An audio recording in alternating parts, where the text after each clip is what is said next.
Hello, my name is John Brink, and we are podcasting on the Brink from downtown Prince George, the capital of northern BC. A beautiful, beautiful day in Prince George. Nice and sunny, blue skies, winter, but a very, very nice day. I get a special guest today. Her name is Shannon Wright. Welcome to the show, Shannon. Thank you for having me. And you are also an hereditary chief of the Gitxsen.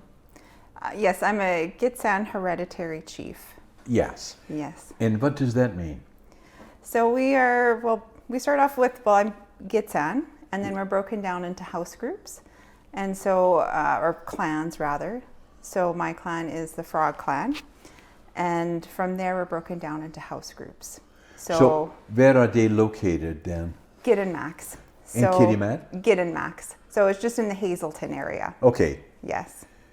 And you grew up in Houston? I grew up in Houston. I was born in Hazelton, but I grew up in Houston, yes. Yeah. And so you went to school there and got your education there? Yes. Yeah. Yes. Yeah. I went to school there. I worked there. Worked for my mom in her business through high school. And your mom's, and we have known each other already for a while, right? Yes. So, and I met your mom. Was it what is your mom's name again? Nyana. Yes. Yeah. So, and she has been in business for a long time. She has been. So she opened her salon when I was 13 years old, and she put me to work when I was 14. In Houston? In Houston. Yes. Her hair salon and gift shop. A salon. Eh? Yes. And you started working when you were 14? Yes. Yes. I loved working with her. She Yeah. was excellent boss, excellent person to be around, and she just fine-tuned me, if you will. Yeah. And she is still very close to you, right? Yes. Yes. So she manages the shop now here. Now the shop here is the Pepper Tree. Yes. Hair salon. Yes. And that is in the coast inn of the north. We can see it right over my shoulder here, which is one of for our guests that are watching from all over the place in and around the world, that, we are downtown Prince George, that's where our studio is, and then, talking about your shop is in a hotel right across, half a kilometer away from here. Yes, yeah. And that has really been there for about 40 years, right? Yes. So we've owned it now for 16 years, and the previous owners had owned it for 15. Yeah. And so it's been there a long time. Yeah. 40 plus now. Yeah. Now, your daughter I met as well. How many children do you have? I have one. One daughter? Yes. And she's quite involved as well, right? She is, yes. So she's being groomed to become the next hereditary chief, the next Gitxsen when I pass, as well as she's involved in the business as well. So that is I'm very interested in the culture that you're talking about. So tell me a little bit about the hereditary structure. We got the Clayton Cheney here in the territory, the unceded territory we are now on. And then how does your territory in the Hazelton area fit? Is that an area and does it include a number of clans that are part of that and a structure in terms of a chief and hereditary chief? Yes. So our culture is beautiful, and it's so preserved back home. We have the clan systems. So I'm from the Frog clan. My father is from the Fireweed clan. And all we also have the inside Wolf that clan. group, right? Inside that group, yes. So inside the Gitxsen Nation, we have the three clans. We have territories. We have our own totem pole in Totem Park.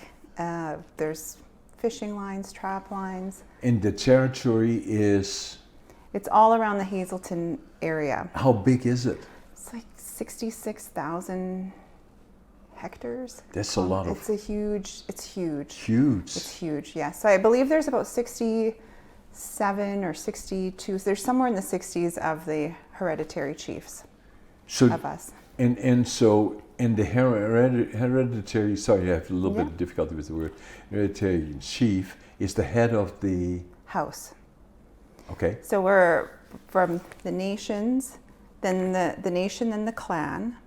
And from the clan, we're broken down into house groups. So we're matriarchal, we follow after our mom.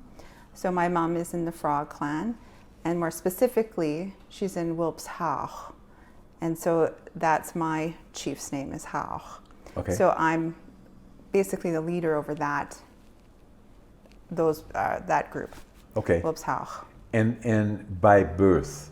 By birth, yes. And now the history of First Nations is thousands and thousands of years old. A lot of people don't fully realize that, and has been structured for all this period as well. That's right.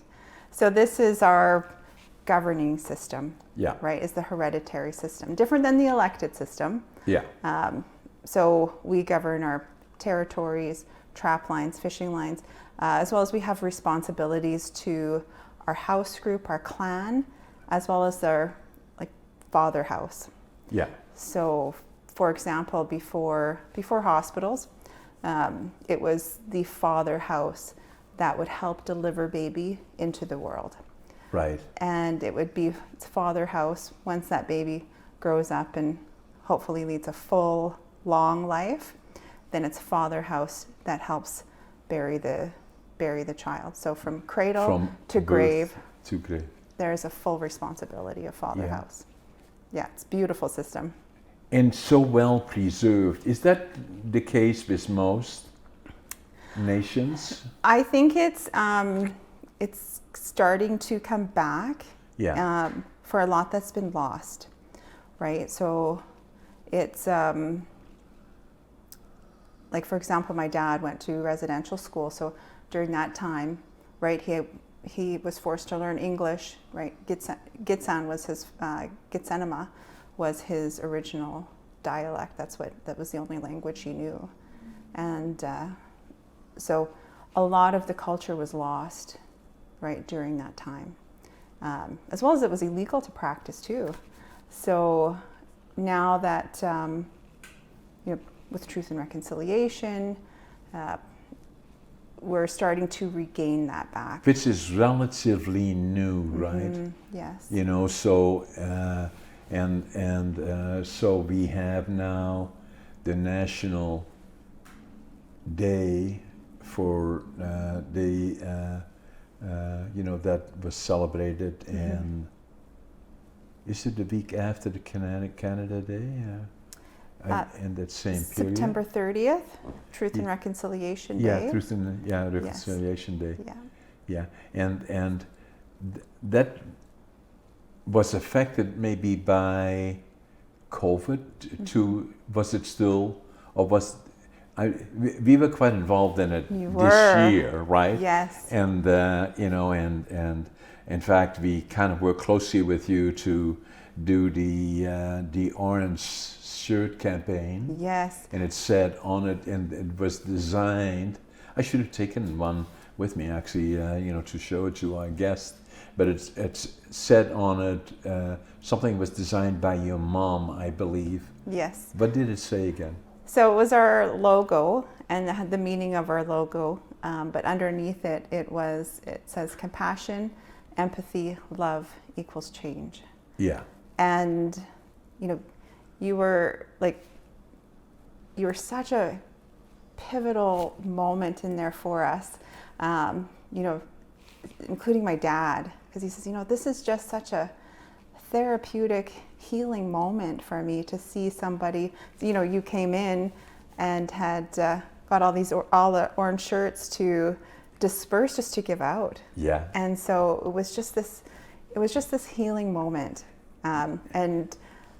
And then it had a trickle effect too, because then, you know, we're out and my dad sees orange everywhere, and he says it just helps smooth things over. Yeah. You know, So personally important, speaking, right? yeah, absolutely. And so important to be recognized Yeah. as something that that we all are in this together, right? Yeah. You know, it's so important. And I remember, it was a beautiful day, and so we had I don't know how many shirts we had made up, and we had it all kind of organized in such a way that we would hand them out to the younger people, in particular on the stage, and everything was so well organized. And then by the time, I forgot now, one of our people brought down the shirts. They had them in the back of the car, and they were not even out of the car, and they were all gone. And all we saw is orange shirts, and obviously then we got more made, right? So Yes. it was a very, very big day for everybody, I think, and extremely well attended. Yes, huge. And going back to just even like with giving out the orange shirts, I remember when you and your team were at the shop and filming about the orange shirts and the meaning of the logo and whatnot. We were outside, and all the orange shirts that you had purchased were sitting outside along with us. Exactly. And like you're just so giving and heartfelt, genuine. Yeah. And there's people walking by, kind of bystanders watching what we're doing, and then there's somebody started to go through the box and had asked, "Oh, can I grab this?" And it was intended to give out at a certain time frame. Yeah. And you're like, yeah, grab what you need. Grab what you want. Yeah. It was very exciting. Yes. I thought, and so extremely well attended, and so important for everybody. Yeah. But I was, very pleased that so many people came in the park. There were a lot of people there. Mm-hmm. So talking about you as an entrepreneur now, and your shop is very, very popular, and very, very busy. You were also recognized as the Entrepreneur of the Year, and then also as and I'm not trying to give out your age, but in the group of executives under 40 category. Yes, that was a huge honor and huge surprise, completely unexpected. It was an honor just to be recognized with so many wonderful peers and businesses, and then to actually be able to accept the award was another level for me. Well, yeah, and very well deserved, eh? Thank you. Yeah, and you're very, very involved also in the whole history and the structure of First Nations. And tell us a little bit about that, as to where are we going from here.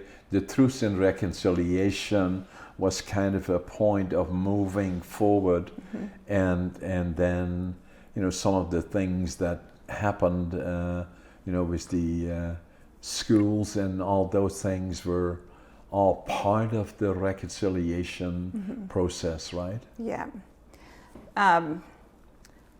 So I'll back that up a little bit from the business standpoint with Pepper Tree.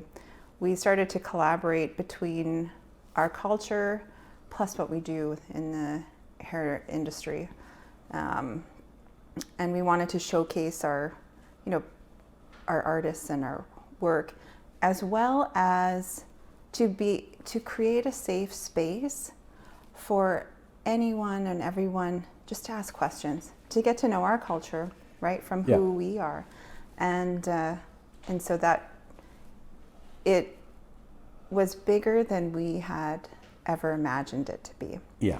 And so we actually had shut the business down for 3 months to 4 months, and we totally redesigned it right to the studs. We gutted it all.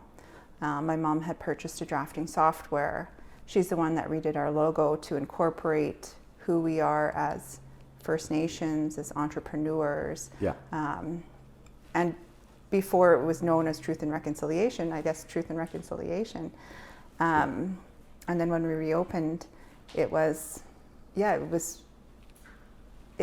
really beautiful platform to showcase our culture and to create a safe space actually for, now as we know, Truth and Reconciliation. Yeah. Yeah. So it's been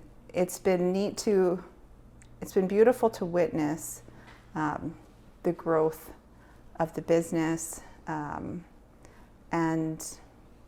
the community just getting to know who we are, right?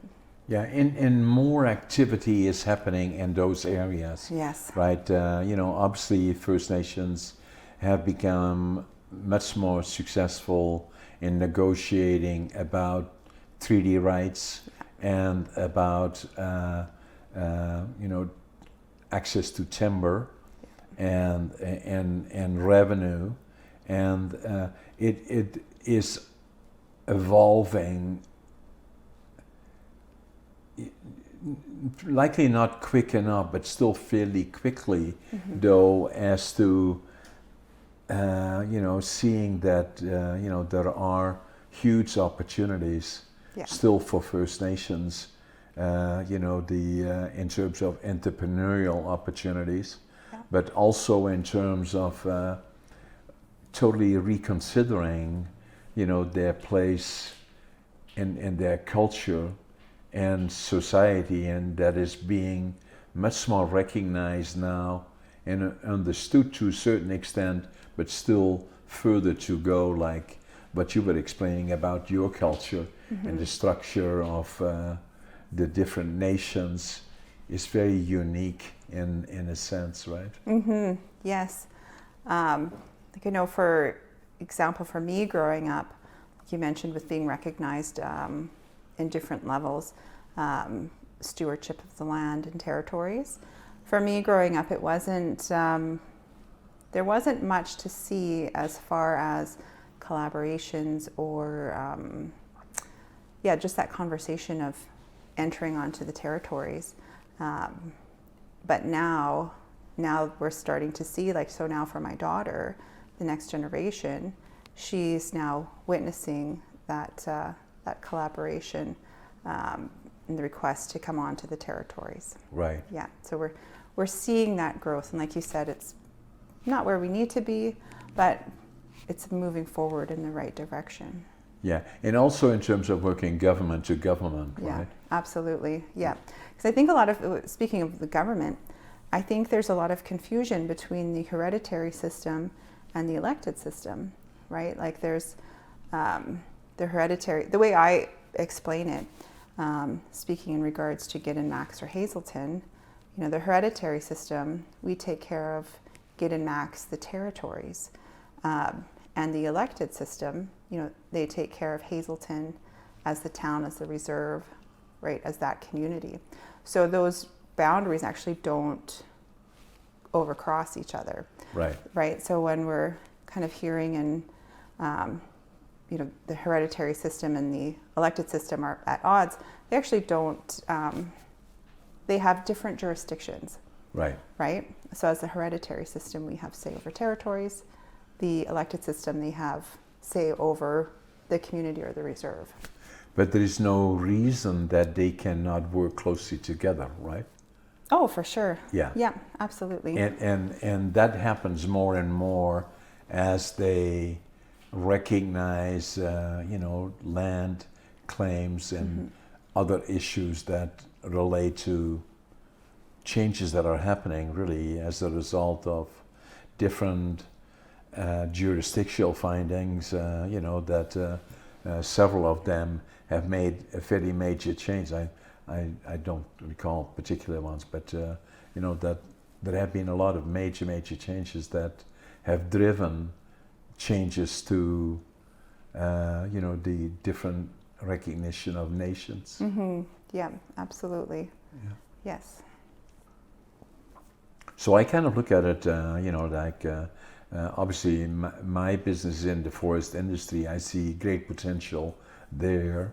Obviously now working, 20% of the AEC will flow towards First Nations, and they already are quite involved in harvesting and managing the forest, and likely will go further into becoming manufacturers or complementary to existing manufacturers. So it's very much the cultures and in transition. I came here in 1965, then spent about 5 years from 1967 until 1972 in Watson Lake in the Yukon. Okay. Yeah, which was quite an experience for a fellow from Holland. I bet. First one, it's very cold there, like I've seen it 62 below and colder. Wow. I've seen it snow in July. You don't know if it's late or early, but the other thing that I found interesting and, was, First Nations was still very much evolving in that period, and so I managed a lumber mill there, Watson Lake Lumber. Okay. And all our employees were First Nations. I only had one employee that was the sawyer of the sawmill that was not First Nations because of the skill sets, but for the rest, everybody was First Nations. Nice. Yeah. And so it gave me, an earlier time, because that was still not evolving much. Yeah. I haven't been back to Watson Lake, but the Liard River and a number of First Nation bands were there. It'd be interesting to see what has changed in the time that I was there to now, but likely it's a lot. Yeah, I would think so, and it's neat to see, like you've had firsthand experience within the community, within our people. Yeah. Yeah. Nice. So if you look at all of that, Shannon, where do you see the opportunity now? And I like to see more. One of the things that I've been promoting a lot here is that there has to be more skills training. I'm not talking about just First Nations, but across the board, because if with all the resources that we have in northern British Columbia to attract entrepreneurship and industry, we have to work more on skills training in a more general sense, because even people like ourselves in our company, we constantly have a shortage of skilled workers. Yeah. And so I've been kind of working towards working with CNC, the College of New Caledonia, but also UNBC. But I think we have to go further in that, and in terms of skills training. I was quite involved with the CNC and the Center of Trades and Technology, but we have to go beyond that. Yeah. And to a center of what I call excellence, something similar to BCIT, not obviously of that magnitude. British Columbia Center of Industrial Technology, is probably has 40,000 people going there, but something that is training more in skill sets that is the next generation in operations, like talking about robotics, technology, the computer generated equipment and all of that, drones, and in terms of how to better manage the forest, increase the amount of fiber grown per hectare, all benefiting us as a whole. And I certainly like to see more of that happening. 100%. And I think it would be nice to see those in more of the remote communities too. Like I think of in my community in Gitxsen in the Hazelton area, there's so much opportunity that could be in those remote areas, because a lot of the challenges are, leaving to a bigger center, right? Yeah, and in fact, I'm doing a presentation at the end of March to a number of different communities in Telkwa, First Nations Yeah. communities that have invited me to speak as a keynote speaker to a general meeting of a lot of the bands together. Yeah. You know, so and that'd be certainly one of the topics that I will be talking about during that keynote. Oh, nice. Yes, that would be such an asset, right? Like your story, your inspiration, your is so inspiring, right? Like you've faced so many hardships, Yeah. and the perseverance that you dedicated yourself to do, Right. and still being so positive and hopeful and grateful. Right. You know, I think of our people and the challenges that we've faced, right? And hearing your story and how you overcame Correct. so many tragedies, and Yeah. and that it would be And then such an learn asset. from it, right? Absolutely. And you know, and survive through it and become better because of it, right? Yeah. You know, you've read my book, right? I don't know if I have. Yeah. Thank you. So I gave you a copy of this one, right? I do not have a copy of that. I'm going to get you one. Thank I'm you. going to sign it for you. And this is the book, you know, that I say that this is precisely what you were talking about, is that I say it took me 80 years to live it, you know, 20 years to think about it, 2 years to write it.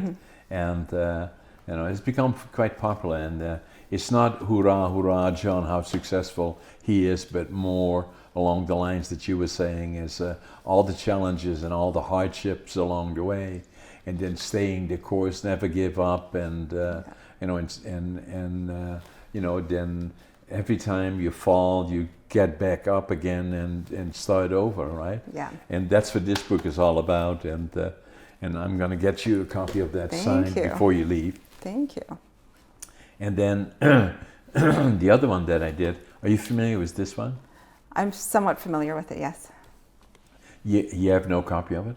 I don't have a copy of No, it. but you're going to get one today. Thank you. You know, this one is about that, you know, the ADHD unlocked, quite successful. And I was not very overly successful in school. And I failed grade 3 and I failed grade 7 3 times, and then got a job when I was 14. And I kind of felt that I had failed to a certain extent, but I remained quite positive, but I had to prove something to myself. And we were liberated by the Canadian Army, April the 12th, 1945. I was 5 years old, so I remember the bad parts of the war, saw far too many things that we should not have seen, and probably PTSD was a result of that to a certain extent. But then I still felt that I could do more, and that I had to prove something to myself more than anything else. So when I came to Canada, I wanted to start a sawmill, and I wanted to start with nothing, you know. So when I left Holland, I had $150 a suitcase, 3 books, a couple of pieces of clothing, and I knew I wanted to go to British Columbia because that's where the timber is. And then when I was in Prince George, talked to a German fellow. I couldn't speak the English, but I could speak some German. And I told him what I wanted to do. He said, Prince George, go to Prince George. That's what I did. And then when I came off the bus here, a couple of blocks away from here, the old Greyhound bus station is still there. And I had in my pocket, and some of my employees made this one here. As you can see, 2547. But it says attitude, passion, work ethic, what follows is success. Now the 2547 Wow. is what I had in my pocket when I stepped off the bus. I counted it at least 3 or 4 times. You know, and I wanted to start with that, and that's what I did. Started out as a cleaner man, lumber pilot, and then gradually made my way. Wow. It was not until I was 57, already had been here for quite a while, was already considered to be quite successful, although I didn't feel that way. And I walked into a store on 4th Avenue, and I looked at a book, and the book title was Driven to Distraction. And I looked at it, and it said ADHD. And then all of a sudden, I knew this is me. And I bought the book, and I wrote in it in Dutch. Now I finally know who I am. And I believe ADHD is a superpower. Yeah. But and the frequency of occurrence among people much higher than people initially anticipated. Mm-hmm. And the purpose of the book was simply to write about it and make it more understood, at least from my perspective as somebody that has the benefit of ADHD. I couldn't have done what I did without ADHD, there's no question about it. But I was not good at learning or sitting in a classroom setting, for 4 years, and that just didn't work for me, and hence I was not very successful. Mm-hmm. ADHD, I recommend it to everybody that it is virtually impossible not to encounter people that are affected or benefited by ADHD. But it's not only that part. Their learning process is different. Attention is another issue with ADHD, but not only as it relates to ADHD, also to some people that have been exposed to trauma of different sorts. I'm kind of thinking First Nations. Absolutely. Very much so. Yes. ADHD. This book will unlock some of those challenges that are dissimilar in terms of, we have to change our schooling system that, and I deal with those issues in this book, is where we call, in terms of sitting in a classroom for 4 years or longer, and mainly working towards a career and focusing on what you really want to accomplish or what skill sets do you need, rather than all the other things that you could acquire later, would be the right approach to it. And by pure coincidence, I bumped into a fellow on an airplane, Dr. Tom Romer, who is the VP academics at the BCIT, and they have been working on the concept of micro-credentials, is focusing on the more narrower skill sets and then adding the other things later. Beautiful. And I believe very much that, and I asked him to write some of his thoughts, in addition to some other people that have given me ideas in my book, and that's why I think the book is important, but also from a First Nations perspective. And I'm going to give you a copy of this book, and and then micro-credentials is one approach to looking at a whole different model of how to acquire skill sets. So if I look at me with my grade 7, that the skill sets that I have were all acquired outside of the traditional, if you wish, schooling system. So that does not mean that I didn't get an education. My education was not structured as we recognize it a lot of times. Yeah. The interesting part about it, though, is that on May 31st, 2019, I was honored in getting a doctorate of laws from the University of British Columbia, of Northern British Columbia. Congratulations. And I was very honored by that and pleased by that. Yeah. Yes.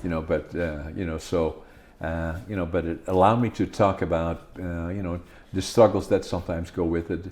The presentation is online, and I'm talking about PTSD, the inner child, and other things that I have gone through along the way, including ADHD and those kind of things. I'm going to sign this one for you too. What you find interesting about it is that I sometimes say, I'm not charging you for the books, obviously, but if you look at the book and you look at the back of the book and you look at the price of the book, that's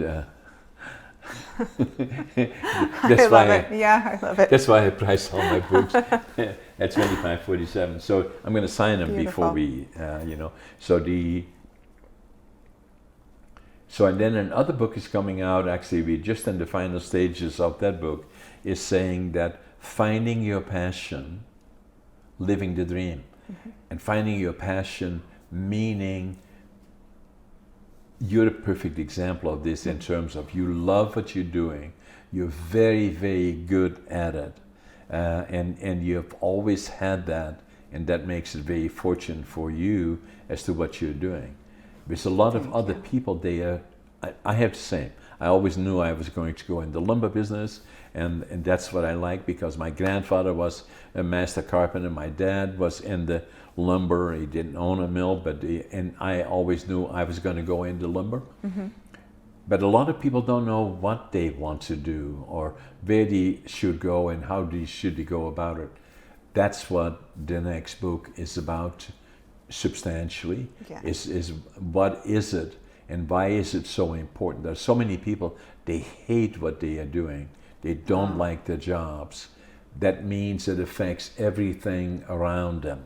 Yeah.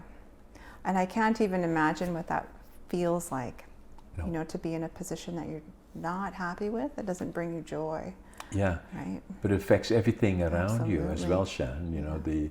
Your family, your friends, and all the things. And I say, if that is the case, change direction. Yeah. You're saying, well, I'm 40, I'm 45, but it makes no difference. Never too late. Yeah. Not so. And I'm somewhat like you in the sense that, I was 70 when I started competing in bodybuilding and physique as one thing. At the same time, I started writing. I thought about it for a long time, but I knew that if I didn't start now 5 years ago, then it would never happen. So there's never, it's too late. There's always an opportunity to do it now. Yeah. And how did you decide to get into bodybuilding? It's a good question. So there is always, I'm just like everybody else, right? So one of the things that I did for years, New Year's Eve comes and now you make the commitment, I'm going to go to the gym, and I buy a membership, and I bought the membership, and I go for a week, and then I find 100 reasons that I don't have time to go. And so then what happened is I was affected by, I didn't even know what it was, diverticulitis. Are you familiar with it? No, I'm not. No. It is when one of in your digestive system that you have a break in your main system, and then and it's not uncommon that people you have pain here, it is your appendix. If you have pain here, it's probably one of your main digestive system areas. Okay. And if you have that, then if you have pain there, then a lot of times the doctor would recommend eat more green and don't eat peanuts and those kind of things and then it may, but in my case, it broke and then it breached, and then the toxins go through your system, and I believe you have about 48 hours to get it repaired or dealt with, or otherwise, you're done. So because it affects the other organs. And it happened when I was in Victoria, and somehow I made my way down here. I have a fairly high threshold for pain. That's not good. It should put you down so that you can deal with it. But by the time I got to the hospital here, I was already pretty much at 48 hours, and they operated on me, took 20 centimeters out of my colon.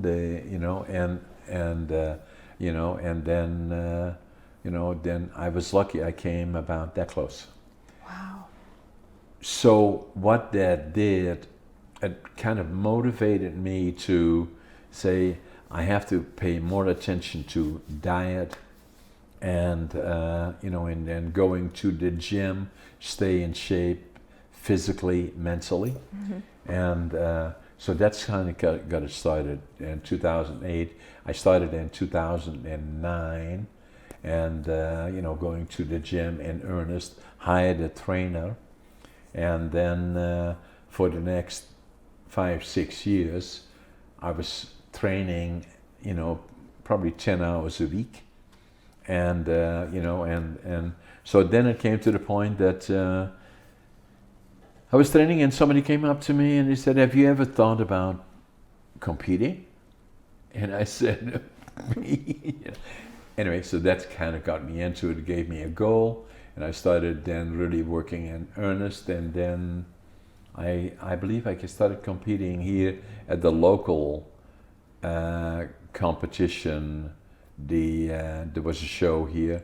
I was also a sponsor of it, and and then that's where I started competing in my group, 50 and older, for bodybuilding and physique.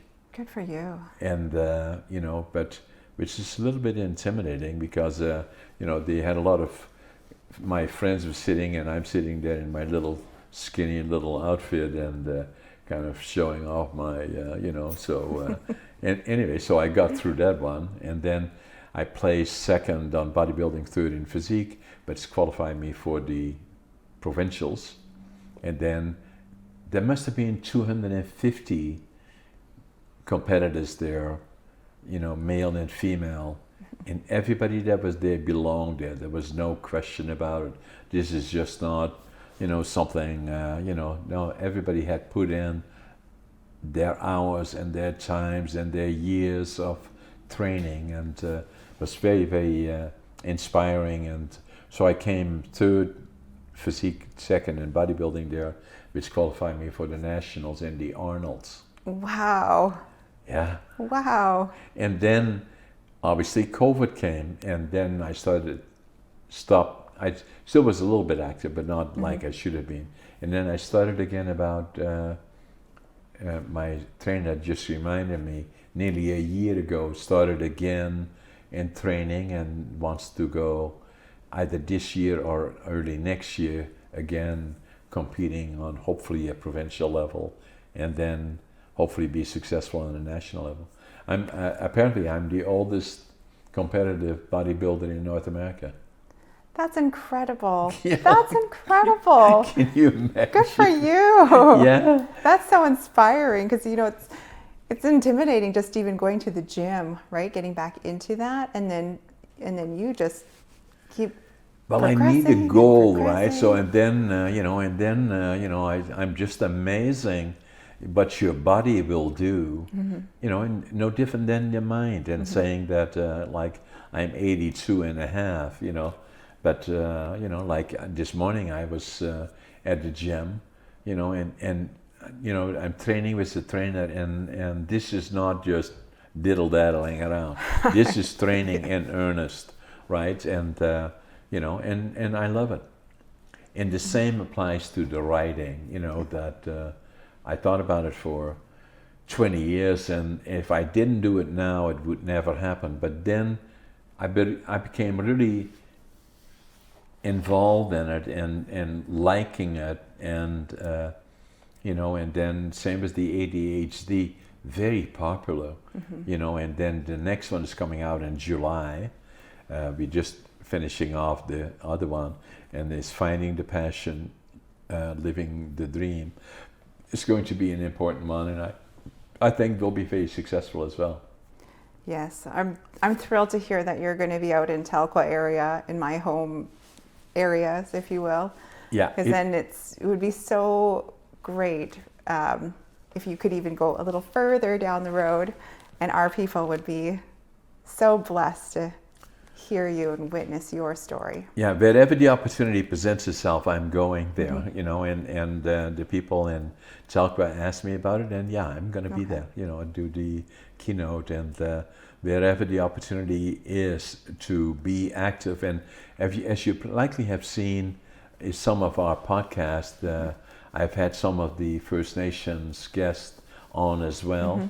I will have the chief from the Clayton Chene on one of our podcasts, and so yeah, no.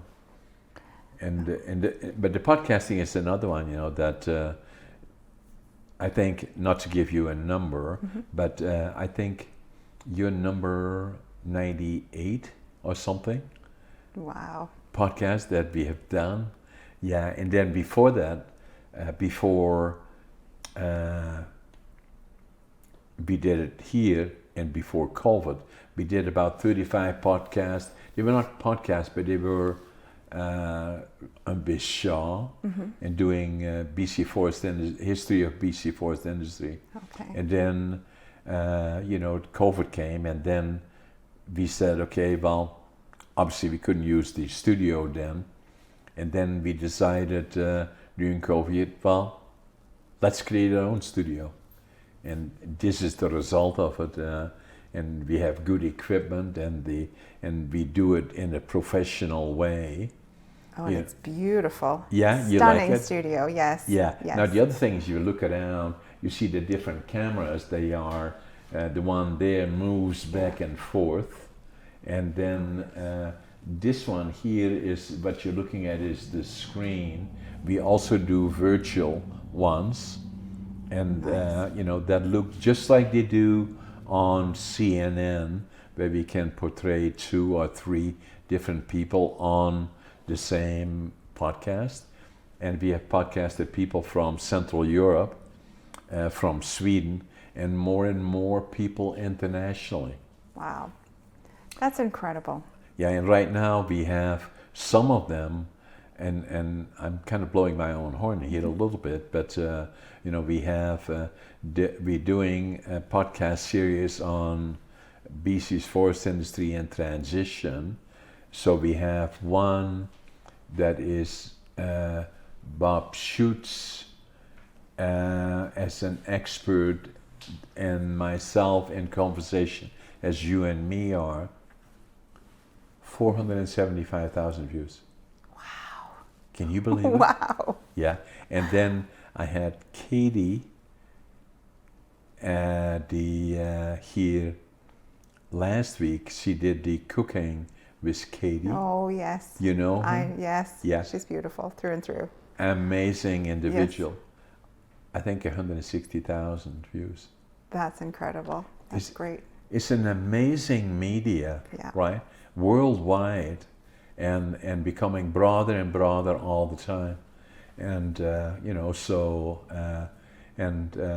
what we try to do is have interesting guests that are not only in one particular niche, but right across the board. And and that's why you are special as well, because being an hereditary chief that has an extremely successful entrepreneur with all the history behind you, of your nation, and being so active in that is unique, in my opinion.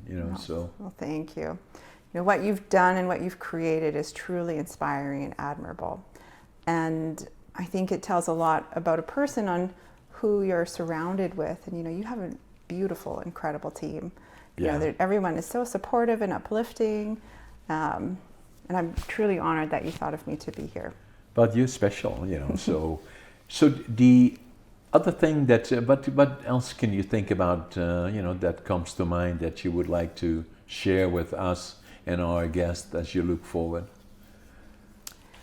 I think it's pretty well dedication and perseverance. Where I am now, I'm grateful for where I am.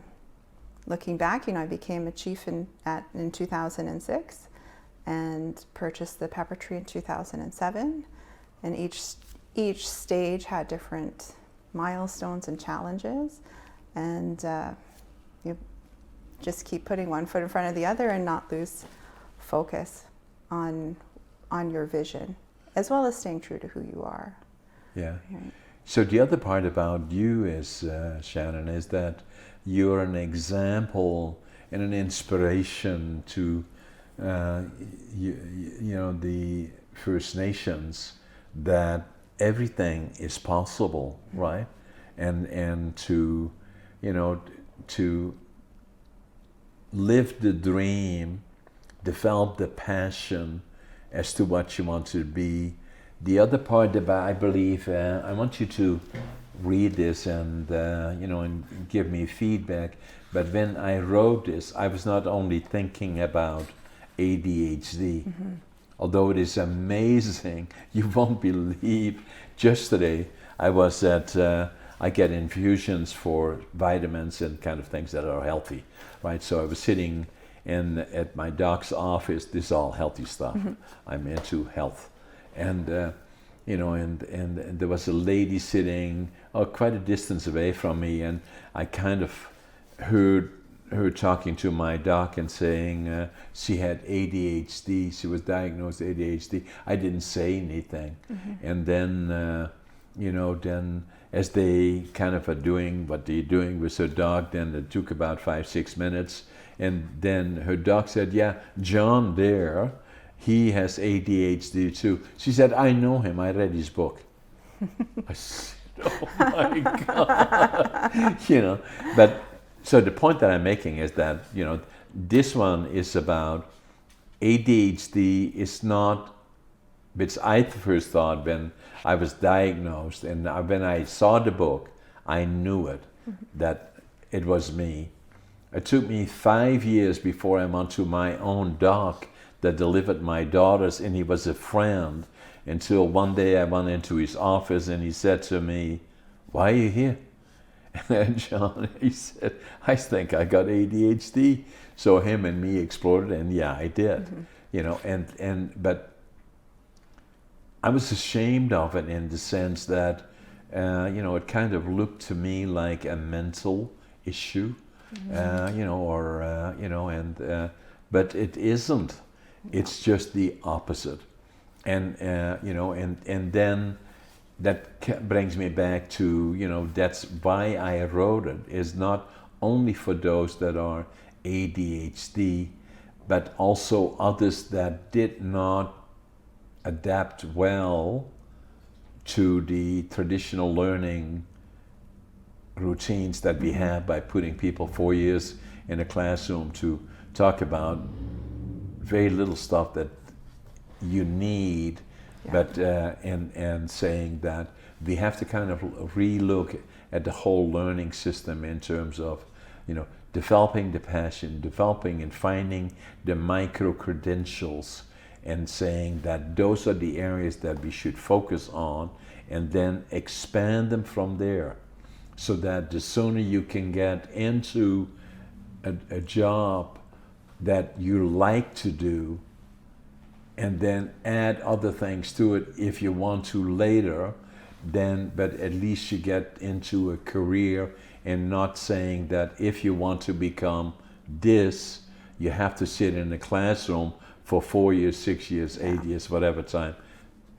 I think that's not the future of how we develop skill sets for the people that will, you know, in the future manage who we are. Right? Yeah, absolutely. I know I did my hairdressing, aesthetics, barbering, and then I became an educator. And for me, the best form of training I received was actually with my mom, you know, that hands-on experience and being mentored that way, right? So I can relate as far as the textbooks, you know, although those were valid and I needed that, but what stuck with me is that hands-on experience and building from there. And the like same applies to me, is what I learned And that's what made me successful when I came here. I had no diplomas, but what I did have is hands-on experience. Yeah. And that even including today is still an advantage that I have over a lot of other people, is that hands-on experience. All the other skills I can and have learned in the non-traditional ways, if you want to call it that. Yeah. But I do not feel that and obviously that proves that by the books that I write and all the other things that I do, I didn't particularly say, well, you know, unfortunately, but he's lacking his grade 8, 9, and 10 or whatever it is. Because that's not what it is. No. Yeah. So I'm going to sign this for you right now, Thank Shannon. you.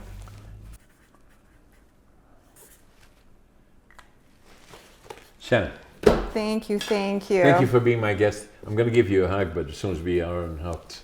Thanks for having me. Thank you for being my guest. I really enjoyed it. Thank you. Thank you.